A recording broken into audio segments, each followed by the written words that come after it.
Another day, another journey. Last night we stayed along the Bunder cliffs. It was beautiful, beautiful view, but it got very, very windy late at night, so we ended up moving a little bit more towards the highway inland because the van was just rattling. Didn't phase me, but it phased the princess here because she doesn't like heights and being on the edge of the cliff. Yes, yes. So that's probably more the point. But now we're about how far out of Nullarbor? About 36 kilometres. 36 kilometres, and we're coming to that point in our travels where we need fuel. We do have a couple of jerrys on the back. I think we've got one. Oh, we've got one jerry on the back. But let's have a look at the speedo. Well, at the moment it's saying 36 Ks is what we have. I'll show you the next sign and we'll work out whether it's going to be another Uluru to Dalhousie episode. And we had trouble working out the time. Yeah. We've got no idea what the time is. We think it's 8:07 in the morning. Yeah, so we come from, coming across from Norseman into Central Australia, they bring the clocks forward 45 minutes. And then once you cross the border, I think you put your clocks back 45 minutes. We really don't know. We tried to Google it, but we just couldn't work it out. And then 20 minutes up the road, we had to put our clocks forward an hour and a half. So it just doesn't make sense. Yeah, but I did Google, I don't know whether it's true or not, but it says that Central Australia along the Nullarbor here has their own time. So let us know in the comments if you know how it works and all this sort of stuff. But yeah, we're just a bit confused. So once we get to Ceduna or... Once we get to Nullarbor, we'll know the time. Nullarbor will know the time, but we're heading to Woodinna tonight. We're going to check out the showgrounds if we make it. If not, we'll stop up short somewhere else on the road. But yeah, we'll see how we go. Anyway, we'll once we get to the Nullarbor Roadhouse, we'll give you a look around and show you what's there. But wait till we see the next sign. Oh, here we go. 34 kilometres. 34 kilometres. And 33 kilometres of fuel. So we might be able to roll in. But what I'm finding is, the longer we go, so at one stage we had 60 Ks to go, but we had 65 Ks of fuel. Well, now 34 Ks and 33 Ks of fuel. Maybe a headwind. So the longer we go, the less fuel and the distance. But we do have that jerry on the back. Try not to touch it because it's such a nuisance trying to put it in, but... That's the thing, I just can't be bothered getting there, pulling over, getting out. Until we're completely out of petrol. It wouldn't be an adventure if we did things easy.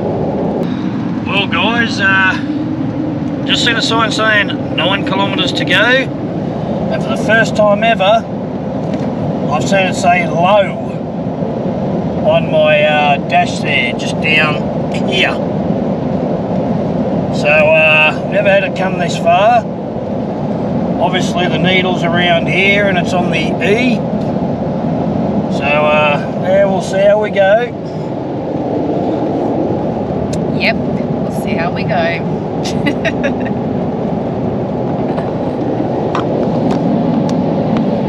I don't even have any corners I can cut to save fuel.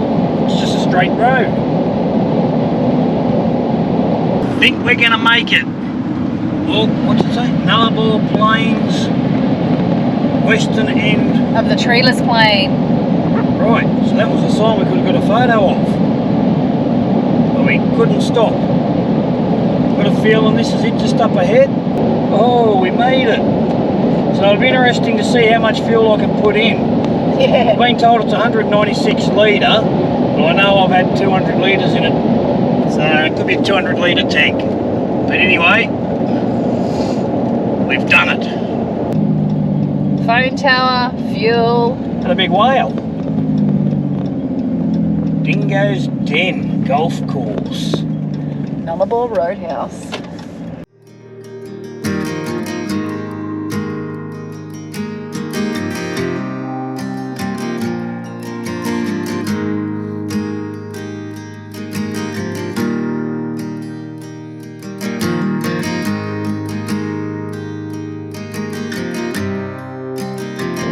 out the whale, guys. And she's not talking about me. Hotel motel here. Let's see how much the fuel is. Fuel is $2.92, so I won't be filling up. I think I'll just put, apparently 70 k's past the Nullarbor, it's a lot cheaper. So I might just put a little bit in. So this is the hotel motel here. So if you are driving, don't have a van, you can stop and have and stay. Trucks pull in here. Nullarbor Roadhouse. Condole. Condole is the Aboriginal name given to the southern right whale off the South Australian coastal waters. The southern right whale, near extinction 10 years ago, has now increased its numbers to around 2,000. During the months of May to October, the whales come in from the deeper ocean to the head of the Bight to breed. July 1993. Oh, that's pretty cool. Interesting information there for you guys. What an awesome whale. It's even got shells on him. This is the old Nullarbor Roadhouse, an old replica building. How cool is that? It's a caravan park behind here and a hotel motel. Beautiful mural on the wall. All the whales. Toilets up this end.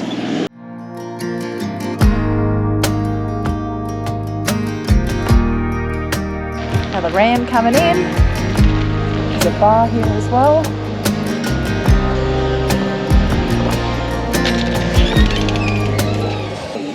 A few basics in here if you need. Some cool souvenirs. Shirts, hats.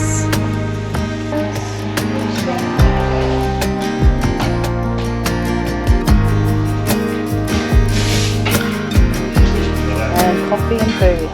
So guys, I picked up a couple of toasties for our breakfast this morning, and now we're heading towards Sajuna.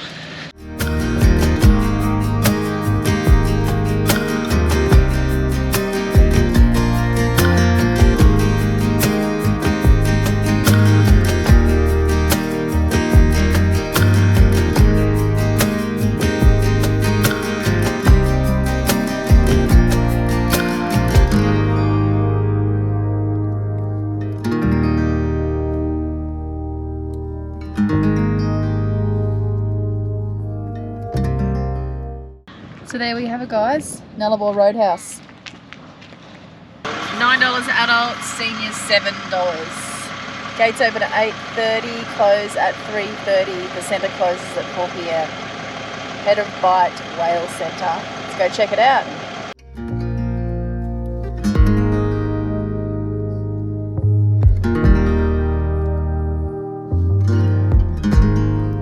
So guys, here we are, head of the Great Australian Bight.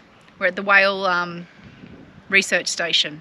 Now, we paid $90, so I only put 90 litres of fuel in, which will get me 380, $2.92, that's an absolute rort. Yep. Apparently 70, 80 k's down the road is a hell of a lot cheaper. Yeah, but let's have a look around this place. Head of the Bight.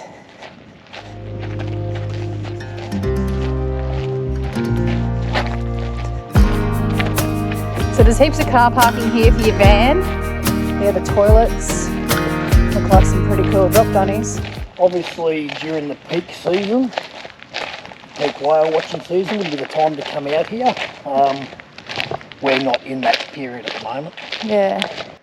The sign's the size of a newborn southern white whale's tail. Oh wow, stand behind it. Wow, he's a big one. Okay, a bit of information under here.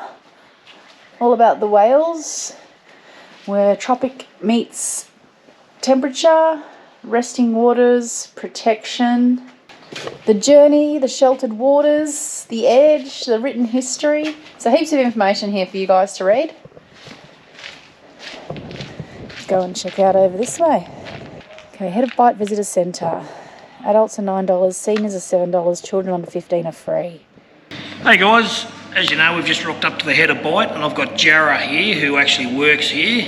Just going to ask her a couple of quick questions about what this place is and what it has to offer. So, yeah, what is the main role of the head of Bight? So it's to reserve and preserve all the land pretty much, to stop cars driving wherever they want. It's all Aboriginal land, so it's all protected. Left there's a broad walk down to the water, and right there's 2 viewing platforms. Okay, now there's a peak whale, there's a peak season for you guys and there's an off season. Yeah. So when is your peak season and what does it involve, or what happens during your peak season? May to October, we have whales, southern right whales. There's probably up to about 50 to 100 whales in the bay at one time, so you just walk out there, spend all day watching the whales, yeah. They come here to calve. Yep. Yeah. Now, when they're out there, obviously they just float around, and do the one whale spend a couple of months in the bay here, or? Yeah. Okay, so it comes here, produces its calf, and then heads off back down to the Arctic or wherever with its calf. She won't leave until her calf is confident she will be able to swim back. Okay, so yeah. you see a lot of the calves out there then floating around with their mums. Yeah, they're the playful ones. How close in do they actually come? Right into the cliffs. So sometimes they come so close that you actually can't see the whale because they're too close to the cliff. Okay. Yeah, it's really cool. And they actually have scars on them from hitting the cliffs. They're just not bothered by it. Yeah. Excellent. The closer the better for them. All right. So looking on the map, this is where we actually are here. Which is actually the head of the Bight, so to speak. Yeah. The most northerly point. Yep. Yeah. Now, one thing I have noticed, you may know or you may not know, along the road, there's a lot of the little signs saying no access. Well, you can see roads actually going into the cliff, Yeah. but then there's the little signs that say no access. Is that to stop people trashing the land? Is it the traditional owners have got them up there? Is it to stop people driving off the cliffs? Like, what's it actually? Why are they doing Are you that? talking up here? So on the other side of the Nullarbor. Yeah, just about 60 k's. So this, eventually all of it, I would assume will be closed off. It's all national park, so this is Aboriginal land. It got closed off, same reason. The regrowth, the shrub takes so long to grow back, and it's like one person goes here, you don't want to camp on top of them, so you just go here, the next person here, and it just takes so long to grow. It's just destroying it all. So they're going to slowly close it off, I'd say. Right, because what we did notice was there was some roads that did go through, but then every second or third one had the little sign saying no access, no public access. Yeah, and I'm finding a lot of people, I think, are taking the signs off. Oh, righto. Which is kind of, but I honestly don't know too much about that because we're Aboriginal land, that's national park, but eventually I think they will just close it off. It'll become too unsafe. Okay, and you live out here with your husband, as you're saying, he's a groundsman, you're the office lady. Yeah. And you've been out here 12 months. How do you do your grocery shopping? There's no Woolies up the road, does it get here? Oh, right. Yeah, I can just put an order in and the truck will send it in on a Friday. Yeah, it's actually really easy.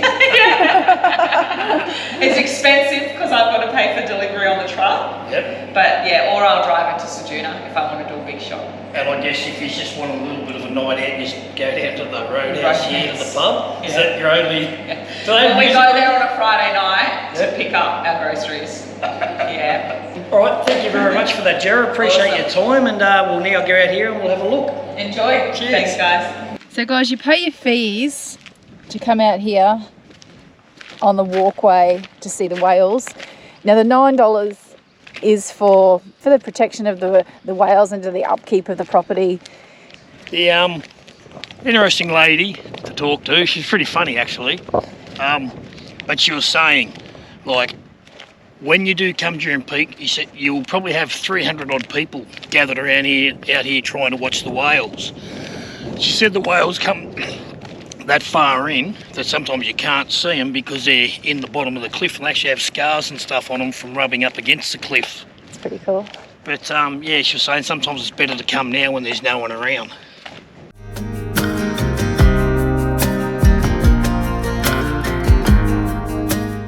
And she said it was a 1.5 kilometre return walk. Little seat out here if you want to have a rest on the way. So quite an easy walk. And she did say when you come out here, go to the right. So there's 2 ways, you go left or right to both viewing platforms, but the right one is a better view and nicer apparently. So we'll go and check it out. A lot of signs out here, watch out for snakes. Another little rest area. Looks like a bit of a bus stop.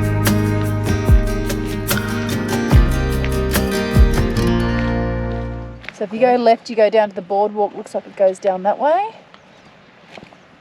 And then up here, the lookout you can see in the distance over there. We'll go for a walk down there.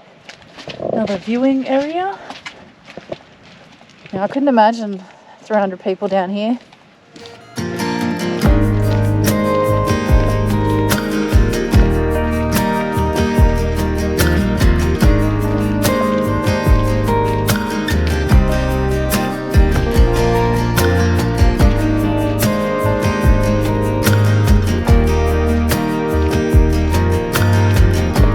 Wow, that's amazing. Absolutely stunning.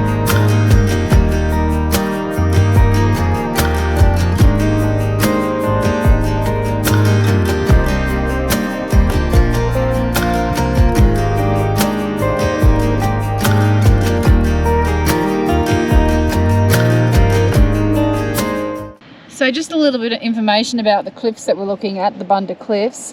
The Bunder Cliffs are composed of limestone which extends far inland. The cliff face ranges in height from 40 to 80 metres and stretches west for 800 kilometres. But they're just beautiful. But there we have it, Bunder Cliffs. So I was just having a read about the whales here. The females give birth on average once every 3 years to their 5 metre long calves. And I think late August is probably the best time to come because you can come and see the mothers swimming along the cliffs with their young calves at their side. At this time there are often 70 or more whales in the area visible from this platform. By the time the whales leave in October, the calves will be much bigger and have become strong enough swimmers. There you go guys, August, September, October, you'll see all the mothers and their babies along here. So come check it out. Come here and see the Bunder Cliffs and whale watching in peak season.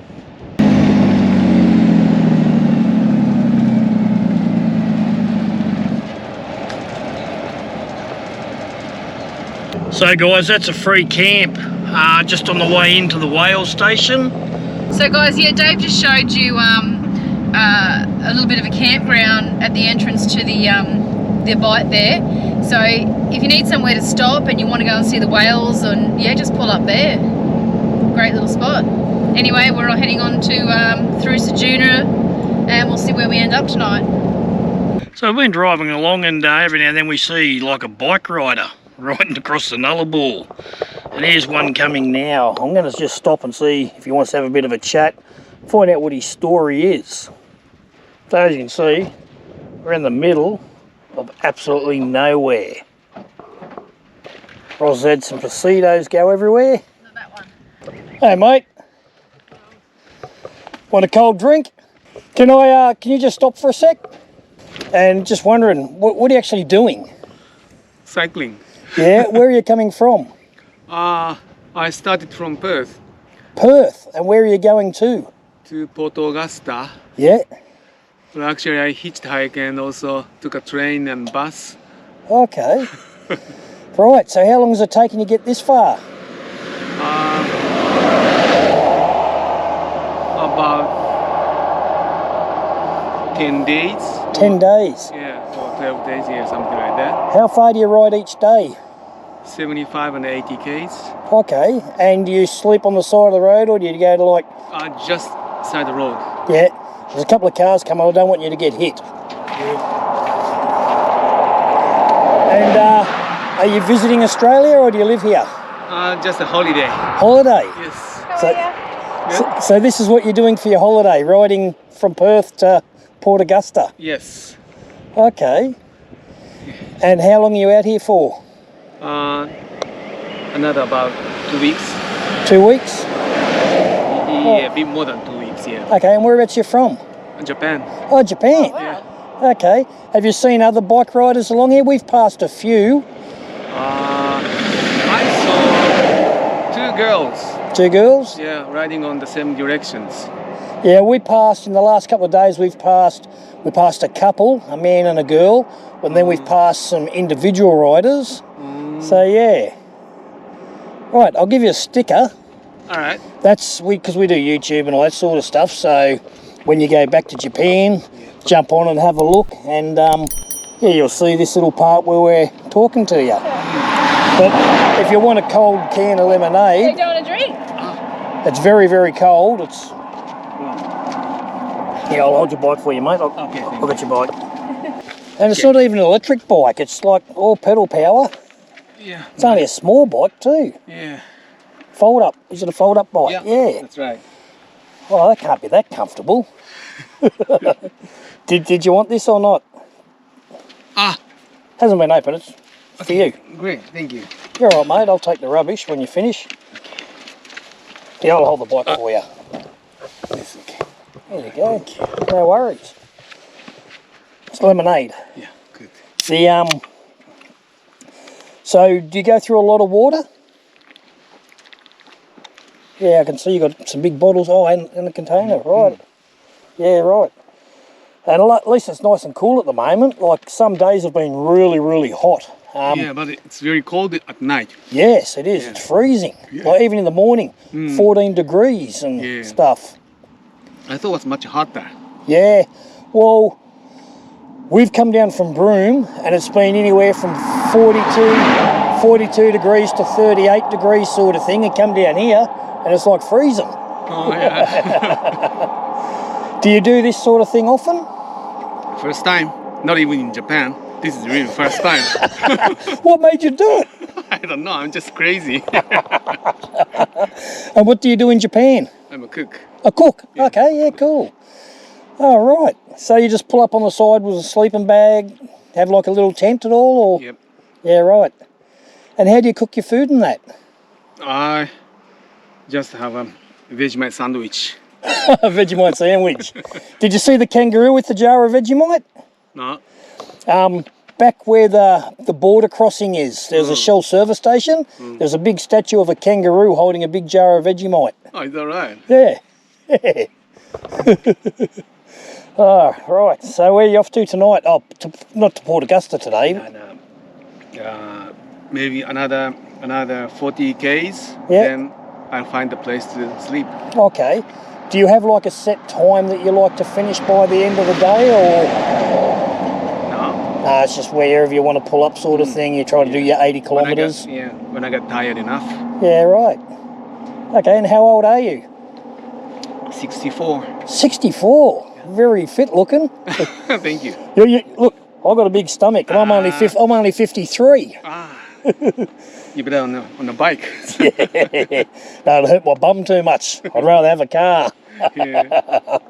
Oh, nice. Okay, mate, there's just thought I'd stop and offer you a drink and have a bit of a chat. Excellent.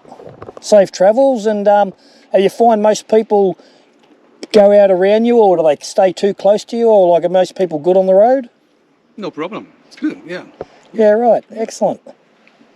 Hey guys, hope you enjoyed that video. How cool was the dude on the push bike? Hey, 65 years of age and still kicking goals. I hope I'm like that when I'm that age. Anyway, it's that time again, joke time with Dave. Hey Roz. Yes, Dave. What do you do when a bird shits on your windscreen? Wipe it off? No, you just don't date her again. Catches.